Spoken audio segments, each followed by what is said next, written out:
배는 무조건 싸게 만드는 게 훨씬 중요했었거든요. 네. 왜냐하면 해운사들이 전 세계 곳곳에서 경쟁을 하는데 배를 다른 가격으로 구해오는 거 말고는 이익률을 차별화시킬 수 있는 방법이 없어요. 과거에는 인건비가 싼 순서대로 조선업체들이 발달을 했었거든요. 네. 지금은 싼 배보다 배를 이용하면서 돈을 덜 쓸 수 있는 네. 배를 마련을 하고자 하는 게 선주들의 요구사항이 되어서 한국이 그 부분에 있어서는 중국으로 넘어가려고 했던 패권을 조금 잡고 있는데 크게 그래요? 도움을 받은 상황이죠. 지금 미국이 정치적으로 중국과 굉장히 대립각을 세우고 있는 와중에 미국의 조선업 자체가 지금 굉장히 영세해진 상황이고 시장에 주는 영향력이 굉장히 없어진 상황이기 때문에 이 부분에 대한 정상화에 있어서도 한국 조선업체들의 협력이 좀 필요하다라는 얘기가 있었던 걸로 확인이 되고 있습니다. 네, 시간이 좀 많이 지났네요. 네. 우리 조선 이야기 한번 해보겠습니다. 신영증권의 엄경화 연구위원님 모시죠. 어서 오십시오. 안녕하세요. 네, 트럼프 버프 받은 조선업계. 그러게요. 와, 어제 엄청 얼마나 올랐습니까 어제? 어제 뭐 많이 오른 건 한 20%대 정도 상승하고 대부분 역시 많이 올랐습니다. 군함 뭐 이렇게 수리 뭐 이런 쪽으로. 그런 회사들이 더 많이 올랐고요. 하나오션이랑 HD 현대중공업이 아무래도 이제 네. 국방과 관련된 부분을 네. 진행을 하고 있으니까 네. 개별 조선 업체들 중에서는 그 두 업체가 많이 올랐고 밑에 하단에 있는 이제 부품사들도 좀 따라서 상승하는 모습을 많이 보였습니다. 네. 일반 그냥 조선업체들도 근데 전체적으로 다 괜찮았죠? 예, 전반적으로 어제 좀 많이 반등을 하는 모습이라서 네. 저희 섹터 색깔만 그래가지고 좀 깜짝 놀랐었습니다. 부럽습니다. 이게 지금 원래는 그럼 대선 전에는 네네. 조선은 그 대선 전후가 별로 상관이 없다는 인식이 많았었어요.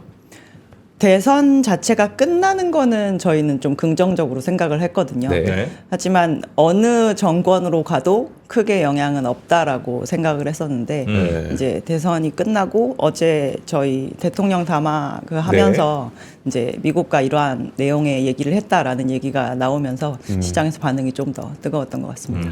그 전에는 별로 이렇게 막 오르거나 내려거나 하는 게 별로 없었어요? 저희가 3분기 어닝 시즌이 이제 어닝. 주요 조선업체들 중심으로 10월 31일 날 종료가 되었거든요. 네. 근데 이제 실적 발표가 나고도 그닥 뜨뜨미찌근한 반응이었었다가 이제 요번 한 수요일 정도부터 살살 오르더니 이제 어제 굉장히 많이 상승을 했죠. 근데 이거 지금 이 뭐 대통령의 담화가 그러니까 네. 대통령이 담화를 함으로써 의미가 좀 생긴 것 같긴 한데 원래 군함 수리를 할 만한 곳이 뭐 우리나라 그다음에 뭐 일본 요 정도밖에 없고 사실상 우리나라가 앞으로 그 뭐 많이 할 수밖에 없다는 분석들이 좀 있었잖아요. 네, 맞습니다. 예, 그래서 지금 뭐 트럼프랑 대화하면서 뭐 한국에 많이 좀 도움을 받아야 될 것 같아. 이 얘기가 아주 새로운 얘기는 아닌 것 같기도 하던데. 네, 저희가 가능성이 있다는 얘기는 굉장히 많이 나왔지만 예? 이걸로 인해서 저희가 숫자를 본 적은 많이는 없고 다행히 이제 올해 들어서 하나오션이 실제로 미국 군함이 거제도에 입거된 상태에서 지금 수리를 진행을 하고 있는 부분이 있긴 한데요. 네. 저희가 기대되는 그 기간과 네. 금액이 굉장히 많지만 이게 실질적으로 한국으로 이전되어 오기까지 굉장히 오랜 시간이 걸리지 않겠느냐라고 얘기를 했는데 어제 이제 조선업을 콕 집어서 이렇게 언급을 했다라는 얘기가 되니까 굉장히 빨라질 수도 있겠다라고 저희가 좀 기대감이 생긴 거죠. 네네네. 트럼프는 왜 콕 집었을까요? 근데 이제 지금 미국이 정치적으로 중국과 굉장히 대립각을 세우고 있는 와중에 네. 이제 중국이 2012년부터 조선업에 대해서 다시금 조금 부흥을 시키겠다라는 얘기를 했을 때 많이 집중한 부분이 이렇게 방산 쪽 조선이거든요. 네. 일반적인 상선도 많이 그 큰 사이즈를 유지를 하고 있지만 그 부분에 굉장히 많이 이제 좀 집중을 하면서 지금 현재 군함 규모가 미국을 중국이 조금 넘어선 상황입니다. 그래서 좀 이게 급해진 거죠. 어떻게 뭐 보면. 어느 군함이요? 이렇게 막 뭐 이렇게 전체 운영하고 있는 군함의 숫자가 그래요? 네. 예, 미국이 210여 대 그리고 이제 중국이 아마 230대가 좀 넘는 걸로 저희가 알고 있는데 그렇게 이제 수치적으로 역전이 되었고 중국은 대형으로 이렇게 팍팍 찍어내는 거에 대해서는 뭐 워낙 드라이브를 잘 걸고 있는 상황이기 때문에 여기에서 만약에 조금이라도 미스가 나거나 이렇게 되면 그렇잖아도 지금 미국 함대들이 좀 이렇게 노후화되는 부분도 있어서 교체도 해야 되고 저희가 저희가 MRO도 진행을 할 수 있는 인프라가 잘 갖춰져 있어야 되는데 거기에서 이렇게 양적으로나 기술적으로나 지금 레코드를 쭉 가지고 있는 국가를 꼽아보면 네. 한국이 아무래도 좀 제일 먼저 꼽히기 때문에 그런 부분이 더 부각이 잘 되었던 것 같습니다. 어제 그냥 시장 반응을 보면 사실 그 MRO와 상관없는 조선 관련 기업들도 다 같이 올랐잖아요. 네네. 혹시 거기에는 무슨 다른 이슈가 있었던 건가요? 근데 어제 이제 통화 내용에 대해서 얘기를 해 주시는 걸 제가 들어봤더니 네. 이제 군함도 군함이지만 그냥 미국의 조선업 자체가 지금 굉장히 영세해진 상황이고 시장에 주는 영향력이 굉장히 없어진 상황이기 때문에 이 부분에 대한 정상화에 있어서도 한국 조선 업체들의 협력이 좀 필요하다라는 얘기가 있었던 걸로 확인이 되고 있습니다. 아니 그 조선이 근데 사실 실적도 뭐 말씀 주신 것처럼 나쁘지 않았잖아요. 나쁘지 않았죠. 괜찮았잖아요. 네네네. 그 정도면 뭐 주가 좀 더 가도 괜찮을 것 같은데 안 간 거는 앞으로의 조선에 대해서 뭐 그렇게 막 뭐 나쁘지 않겠지만 뭐 실적도 좋고 앞으로 뭐 수주 받은 것도 뭐 꽤 있고 그래서 나쁘진 않겠지만 이보다 더 좋아질 거를 기대는 별로 안 했던 게 시장 아니었습니까? 그런 것도 있었던 것 같고요. 예. 수치상으로 좋아지는 그 폭이 저희가 준비한 장표상으로도 보시겠지만 네. 이제 굉장히 미미해 보일 수는 있는데 그 저희가 1분기에서 2분기로 넘어올 때 영업이익 양의 이 높이는 어떻게 보면 거의 2배 수준으로 올라온 거잖아요. 네. 근데 저희 2분기에서 3분기로 넘어올 때는 증익이 된 것만 해도 사실 굉장한 부분인데 이거는 뭐 산업에 대해서 아주 빠삭하신 분들은 그렇게 생각하시겠지만 주식을 네. 투자하는 투자자 입장에서 저쪽 섹터보다 이쪽 섹터가 영업이익 개선율도 별로 안 보이는데 뭐가 좋아라고 생각하실 수 있는 부분이잖아요. 그래서 3분기가 조선 업계에게 있어서 계절적인 비수기입니다. 저희가 여름에 너무 덥기 때문에 네. 이제 조업일수 자체가 굉장히 줄어들고 이번에 또 심지어 9월이 추석이었었기 때문에 맞아요. 조업일수가 굉장히 적었거든요. 그래서 보시면 매출은 오히려 2분기보다 3분기가 줄어들었고 네. 그럼에도 불구하고 이익률이 좋게 나와서 저희가 굉장히 잘했다라고 저희는 평가를 하지만 투자자들 입장에서는 2분기 저 서프라이즈 실적이 나오고 나서 저희 2분기 실적 시즌 때 기억하실지 모르겠지만 실적 발표하고 나서 그때 조선업체들 또 주가 한 20%씩 올랐었습니다. 그래서 저희가 올해 들어서 가장 피크 주가를 2분기 실적 발표 나고 나서 그 뒤에 네. 이제 굉장히 잘 오르는 상황이었었는데 그러고 나니까 이렇게 우리가 열광했던 것 대비해서 실제로 업황도 이렇게 뜨거운가에 대한 부분을 이제 많이 반문을 하시더라고요. 그래서 그 와중에 저희가 10월 초에 심지어 21년 여름 이후로 주구장창 오르던 성과 지표가 조금 빠졌습니다. 네. 그래서 이제 피크아웃 얘기가 계속 나오게 되고 그런 부분들이 이제 작용을 하면서 시장에서는 걱정을 좀 많이 하셨던 것 같은데 실제로 저희가 업체들이랑 이제 요즘 영업하고 있는 상황이나 뭐 수주를 받고 있는 그런 부분들을 좀 들어보면 시장은 굉장히 안정적으로 잘 돌아가고 있는 상황입니다. 선가지수 현재 어떻게 되고 있는지 한 번만 보여주실 수 있으세요? 그림 좀 네. 보여드릴까요?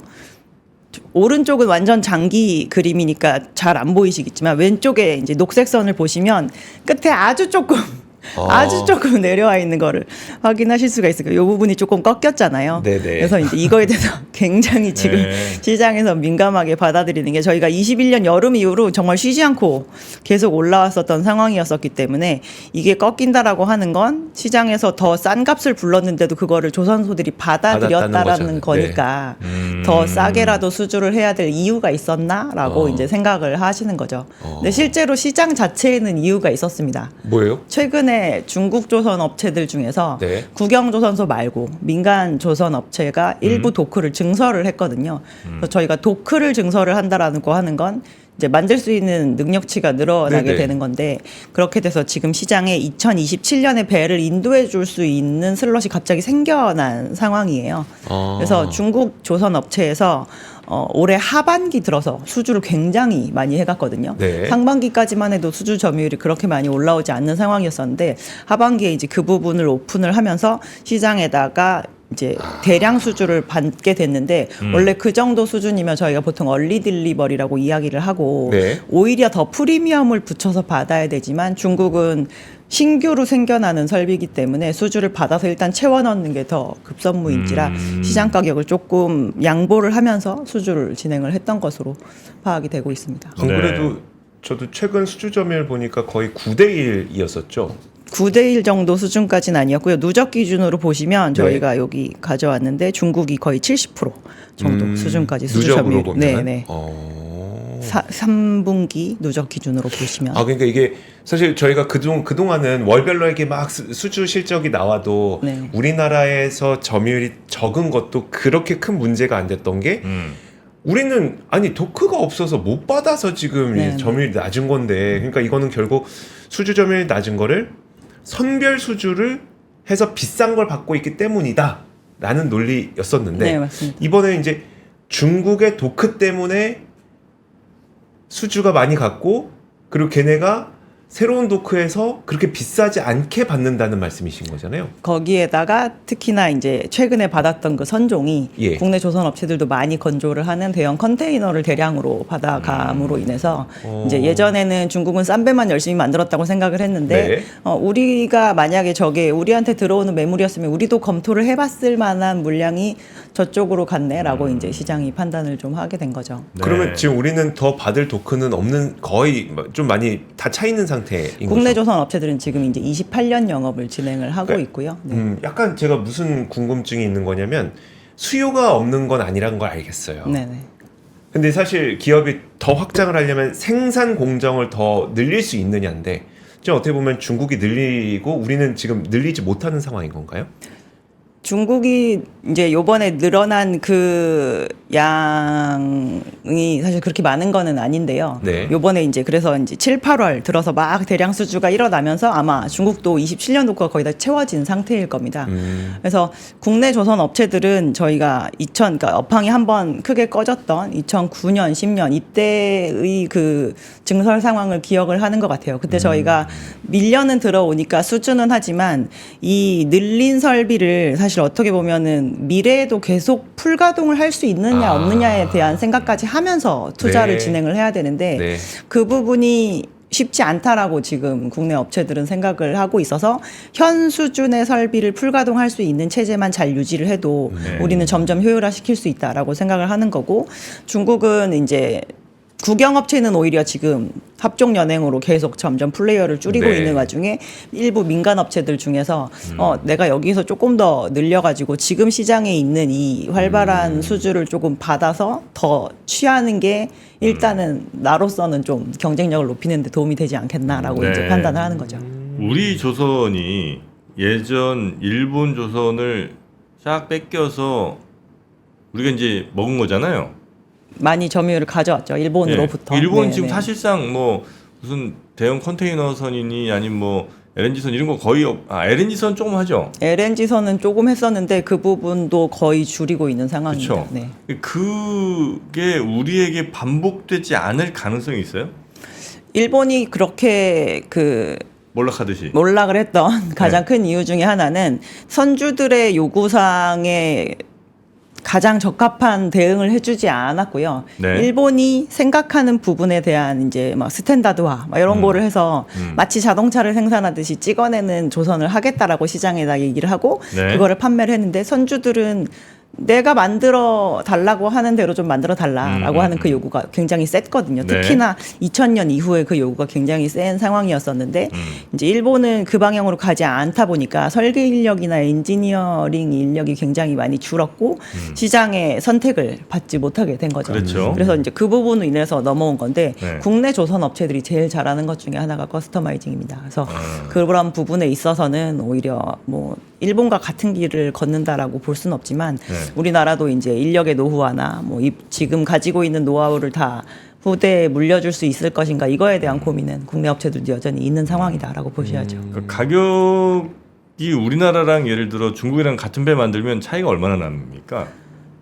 10% 이상 나는 수준인 것 같고요. 10% 이상? 네네. 아 그래요? 아니 그래서 이제 뭐 일본이 그렇게 뭐 콧대 높게 행동을 했던 것도 뭐 우리 말고는 뭐 만들 데 어디 있어 뭐 이제 이런 생각으로 아마 그렇게 했겠죠. 그러다가 이제 시장이 우리나라 같은 이런 잘 만든 나라가 또 새로 등장하니까 우리에게 싹 넘어온 걸 텐데 어쩔 수 없이 그 일본의 길을 안 걷기가 매우 어려운 거 아닌가. 과거에는 저희가 예. 배는 무조건 싸게 만드는 게 훨씬 중요했었거든요. 네. 왜냐하면 해운사들이 전 세계 곳곳에서 경쟁을 하는데 배를 다른 가격으로 구해오는 거 말고는 이익률을 차별화시킬 수 있는 방법이 없어요. 저희 어차피 저쪽에 가서 똑같이 주유를 하면 국제유가에 따라서 네. 비용이 발생을 하고 뭐 이쪽에 가서 매출을 일으키면 그 노선 운영하는 경쟁사랑 똑같이 매출을 일으키기 때문에 네. 매출과 비용에 있어서 저희가 차별화할 수 있는 게 선박 관련 마련하는 그 비용 이거밖에 없습니다. 그래서 배를 키워주시고 싸게 만들어주세요. 이게 큰 요구였었기 때문에 네. 과거에는 인건비가 싼 순서대로 조선업체들이 네. 발달을 했었거든요. 네. 그래서 이제 일본한테 갔다가 일본이 이제 경제가 너무 발전을 하고 이렇게 되면서 이런 제조업에 대한 무게를 조금 덜 실은 부분도 저희는 있었다라고 생각을 하고 있고요.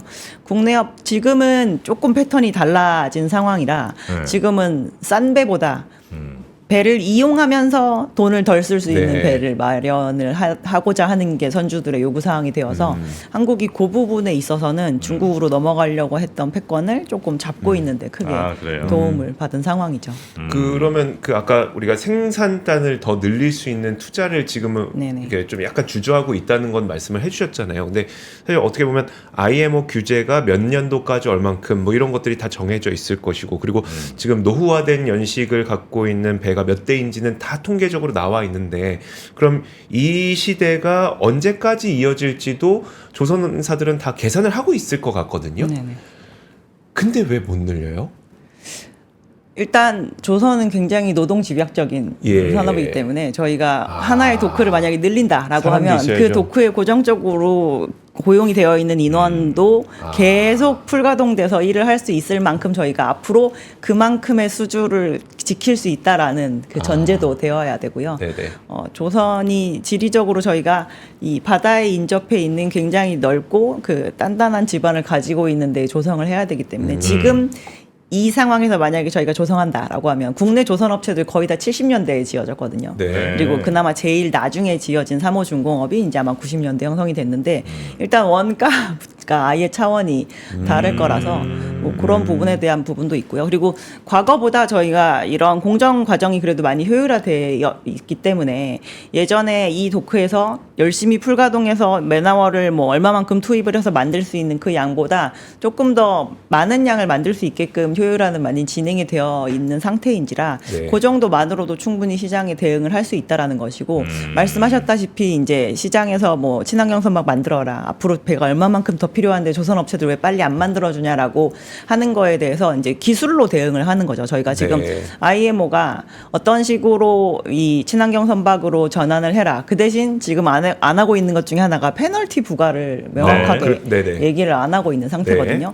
근데 IMO라는 조직이 그럴 수밖에 없는 게 저희가 해운과 관련된 선주들이 회원사입니다. 그래서 네.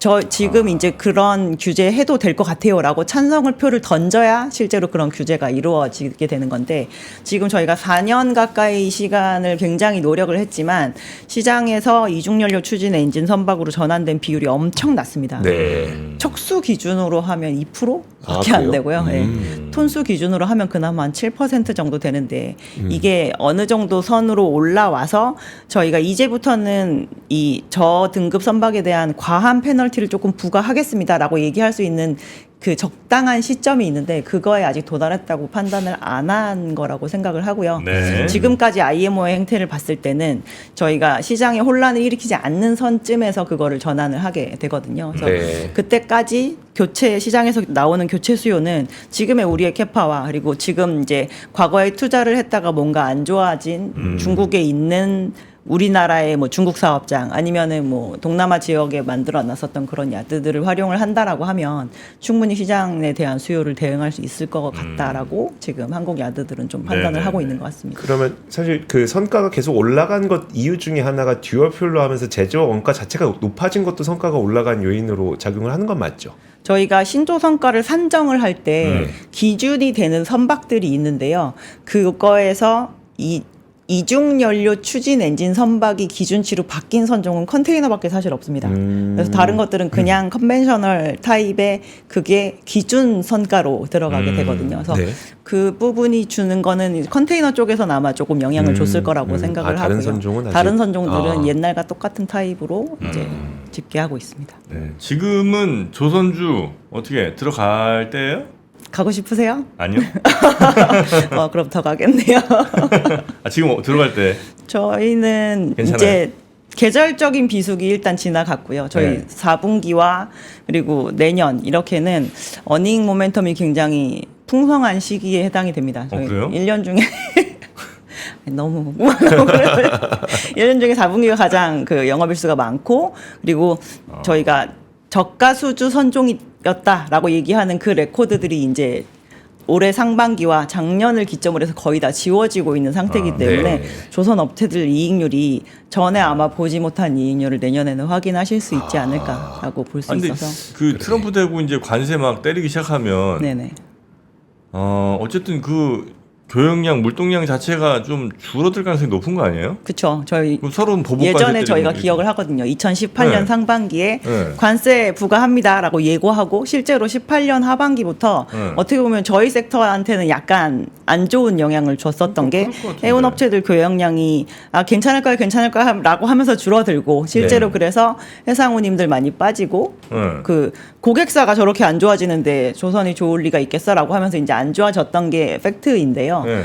요즘 그래서 저희는 이제 지금의 현재 상황에서 해운과 조선의 이 디커플링 상황이 최장기간화 되는 기간이 앞으로 좀 보이지 않을까라고 생각을 하고 있습니다. 해운은 안 좋은데 네. 조선은 좋은. 네. 교역량에 있어서의 모멘텀은 없고 저희가 코로나 팬데믹 때 돈 많이 벌어가지고 투자도 많이 해놨고 네. 그래서 선박들 많이 들어오고 이런데 생각보다 지금 저희가 수요 영역들을 살펴보면 좋은 게 그닥 보이지 않거든요.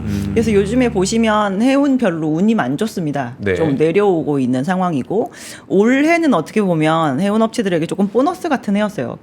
별로 생각 안 했는데 생각보다 갑자기 어닝이 뭐 전체- 좋은 네, 상황이 네. 이어졌었거든요. 근데 지금 보면은 이제 그런 부분에 있어서의 그 상황은 안 좋겠지만 안 좋은데 팬데믹 때 벌었던 돈을 가지고 지금 투자를 안 해놓으면 몇 년 뒤에 그 같은 선상에서 경쟁을 해야 되는 경쟁 해운사에게 굉장히 크게 질 수 있기 때문에 또 선박에 대한 투자는 진행을 하는 게 해운사들의 지금 가장 큰 미션 중에 하나이고 지금 시장이 좀 안 좋아지는 부분에 대한 건 본인의 영업 전략으로 잘 대응을 해야 되는 상황인 거죠. 그래서 조선에 대한 투자는 생각보다 꾸준할 건데 수요자의 업황은 왜 이렇게 등락을 거듭하지라는 거를 생각을 하셔야 되는 업황이 아마 앞으로 좀 이어지게 될 가능성이 있습니다. 알겠습니다. 투자를 만약에 조선업 쪽에 생각하고 계신 분들이 있다면 이런 지금 말씀해주신 변수들이나 이런 요소들은 좀 잘 생각을 하고 투자를 좀 하셔야 생각을 되겠군요. 하시면서 하시는 게 나을 것 같고요. 제가 좀 깜짝 놀랐던 게 그 조선주랑 해운주를 구별을 못 하시는 경우도 많으시더라고요. 조선주와 해운. 그냥 네네. 배 아니야 배 막 이렇게 네, 그래서 그럴 그런 수 부분도 잘 생각하셔야 될 것 같고 예, 좀 면밀히 잘 따져보시고 조선은 하셨으면 좋겠습니다.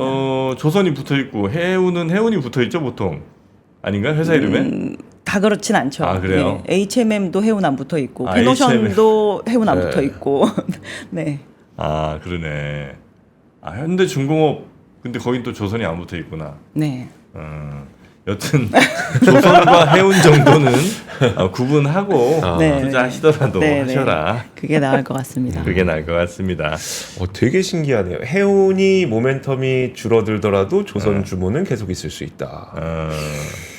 근데 그거는 또 트럼프 이후를 또 바라보는 걸 수도 있겠죠. 아니면 트럼프의 뭐 기조 변화 뭐 이런 것들을 또 생각할 수도 있고. 그리고 이 대선이 끝났다라는 게 중요한 것 중에 하나가 지금 모든 이제 해운 쪽 관련 내년 전망을 하시거나 이제 조선 쪽 관련 내년 전망을 하려고 할 때 저희가 주요 프로젝트들이 잘 투자 활동을 해서 네. 여기에 필요한 선박 관련 설비, 여기에 필요한 운송 뭐 이런 계약이 이루어질지 안 이루어질지가 좀 관건이잖아요. 네. 근데 이 대선이 이루어지기 이전에 바이든 정부에서 뭐 미국의 천연가스 수출 승인 프로젝트에 대한 신규 승인을 일단 중지하겠다라고 한 바가 있습니다. 그래서 이제 그것 때문에 사람들이 공화당이 돼야 조선이 좋다라고 생각을 하셨는데 네. 실제로 미국의 천연가스를 처음 수출 승인한 정권은 민주당이에요. 네. 네. 근데 이제 지금 저희가 한 만 7년 만에 미국이 전 세계에서 LNG를 제일 많이 수출하는 국가가 네. 되었거든요. 네. 굉장히 빠르게 넘어왔었는데 이 뭔가 러시아와 유럽 사이의 저런 불안으로 인해서 생기는 이 가스 공급의 부재를 사실 잘 막으면서 굉장히 꿀을 빤 국가 중에 하나가 미국입니다. 네, 그렇죠. 그래서 아마 이 부분을 네. 멈추거나 역행할 일은 저희는 전혀 없다라고 생각을 하고요. 다만 너무 빠른 속도로 지금까지 진행을 했었으니까 일단 스탑.